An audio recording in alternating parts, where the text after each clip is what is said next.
Հայրենակիցներ այս պահին զեղծարանները շատ ագրեսիվ գովազդ են տարածում Facebook-ում, Instagram-ում, իբր մի աղջիկ ճրպտալով թե application-ը քաշեք ու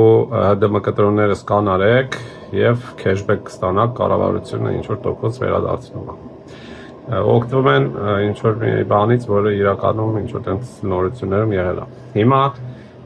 եթե կլիկ անեք, տանում է մի կայք, այնտեղից տանում է WhatsApp-ի chat, այնտեղ ձեզ առաջարկում են ֆայլ ներբեռնել, դա վերաբերում է այս պահին Android հեռախոսներին, iPhone-ի վրա այդ չի աշխատում, այդ ֆայլը բնականաբար վիրուս է։ Ու այդպես հիշեք, որ ընդհանրապես անծանոթից, նույնիսկ եթե ինքը կառավարությունն է, ֆայլեր ներբեռնել ու տեղադրել հեռախոսի վրա չի կարելի, որտեղ դրանք երբեք լավ բան չեն լինում եւ նստելու է դեր հեռախոսի վրա, սկսի բանկային հաշիվները զրոյացնել։